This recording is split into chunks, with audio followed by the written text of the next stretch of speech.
Welcome to Long Story Short. Today we are traveling to the complex, highly structured Igbo villages of late 19th century Nigeria to dissect Chinua Achebe's absolute foundational masterpiece of African literature. Things fall apart. Imagine you have spent your entire life aggressively building massive wealth and power, completely terrified of looking weak. You become the greatest warrior in your entire clan. But suddenly, a completely foreign religion and a massive foreign government arrive and entirely rewrite the rules of your society overnight. On the surface, this is a historical account of British colonization. But just beneath the yam harvest and the tribal justice lies a devastating autopsy of toxic masculinity, the absolute fragility of tradition, and the terrifying reality that massive cultural change will completely crush anyone who refuses to bend. We are going to break down exactly why Okonkwo destroys his own life and why this 1958 novel completely changed the global perspective of African history. Long story short, Things Fall Apart is not just a book about victims. It is a brilliant, complex study of a highly functioning society colliding with an unstoppable imperial force. It shows us that absolute rigid pride is a massive, fatal flaw. First, let us establish the massive psychological drive of our protagonist, Okonkwo. Okonkwo is a massive, deeply respected leader in the village of Umuofia. His entire personality is built on one massive fear. He is absolutely terrified of becoming like his father, Unoka. Unoka was a gentle musician who completely failed to grow crops, owed massive debts to everyone, and died entirely, completely disgraced. To avoid his father's fate, Okonkwo becomes violently aggressive, completely suppressing all of his gentle emotions and ruling his 3 wives and his children with absolute brutal force. Okonkwo's massive crisis begins when the village adopts a young boy named Ikemefuna from a neighboring tribe as a peace settlement. Ikemefuna lives with Okonkwo's family for 3 years.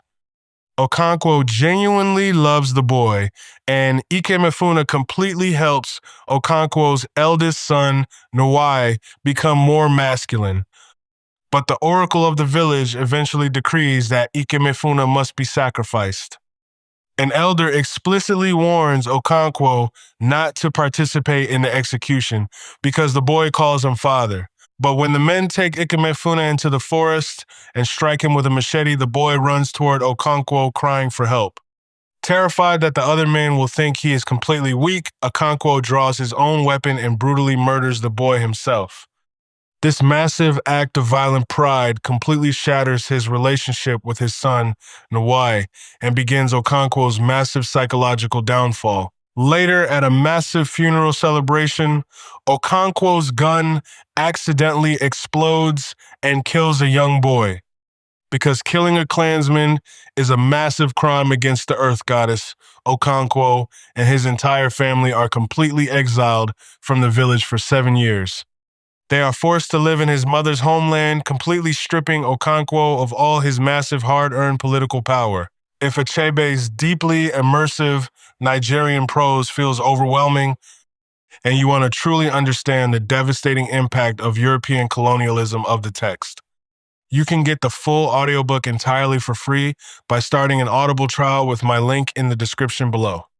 Listening to the original text is the absolute best way to grasp the tragic, inflexible pride of Okonkwo. For now, let us look at the absolute destruction of the clan. While Okonkwo is in exile, massive historical change arrives. White Christian missionaries enter the region. At first, the clan completely ignores them, believing they are entirely harmless. But the missionaries begin converting the outcasts and the completely marginalized members of the tribe. The most massive blow comes when Okonkwo's own son, Nwai, deeply traumatized by the murder of Ikemefuna, completely abandons the traditional religion and converts to Christianity. Okonkwo violently disowns him completely, failing to understand that his own brutality drove his son away. When Okonkwo finally completes his 7-year exile and returns to Umuofia, he expects to rebuild his massive power. But the village is completely changed. The British have built a massive church, a trading post, and a highly organized court system. The traditional laws of the clan are completely fallen apart. When a completely radical Christian convert completely unmasks a sacred tribal spirit during a massive ceremony, the leaders of the clan retaliate by burning the Christian church to the ground. The British district commissioner invites the clan leaders to a meeting. It is a massive trap. Okonkwo and the other leaders are violently handcuffed, entirely humiliated, and physically beaten by the guards until the village pays a massive ransom. When they are finally released, Okonkwo completely boils over with massive, absolute rage. He believes the clan must go to war and completely slaughter the colonizers. At a massive village gathering, 5 British messengers arrive and order the crowd to disperse. Okonkwo draws his massive machete and instantly decapitates the lead messenger.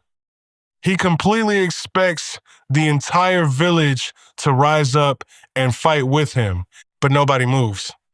The village completely freezes in absolute terror. Okonkwo looks at his people and realizes they have completely lost their warrior spirit. The traditional clan is completely dead. Knowing he will be executed by the British court, Okonkwo walks away. When the district commissioner arrives to arrest him, they find Okonkwo completely hanging from a tree. He has committed suicide. This is the ultimate massive tragedy. In the traditional religion, suicide is an absolute abomination. His clansmen cannot even touch his body. The greatest warrior in the village dies in absolute complete disgrace, exactly like the father he spent his entire life running away from. To guarantee an A on your final essay, you need to master 3 foundational symbols from this text. First, yams. Yams are the completely defining crop of the Igbo people. They require massive physical labor to grow, and they represent absolute pure masculinity and financial success. Okonkwo's massive yam harvests are the physical proof of his absolute power. Second, the locusts. A massive swarm of locusts descends on the village early in the novel.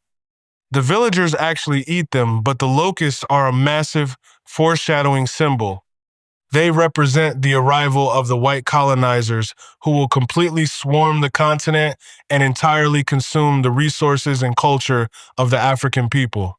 Third, the character foil of Okonkwo versus Obierika.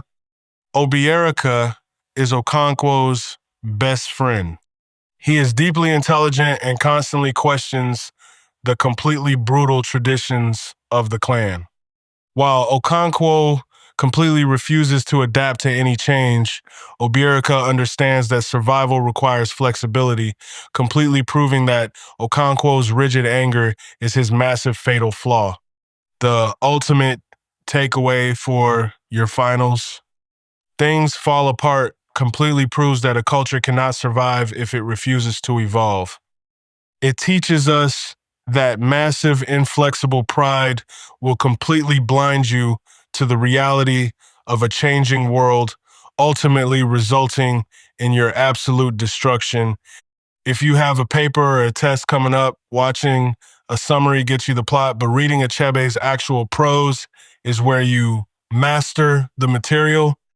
You can grab the physical copy on Amazon or get the audiobook completely for free with an Audible trial using the links in the description below. That is the long story short. Please like and subscribe for more literature breakdowns. See you in the next one.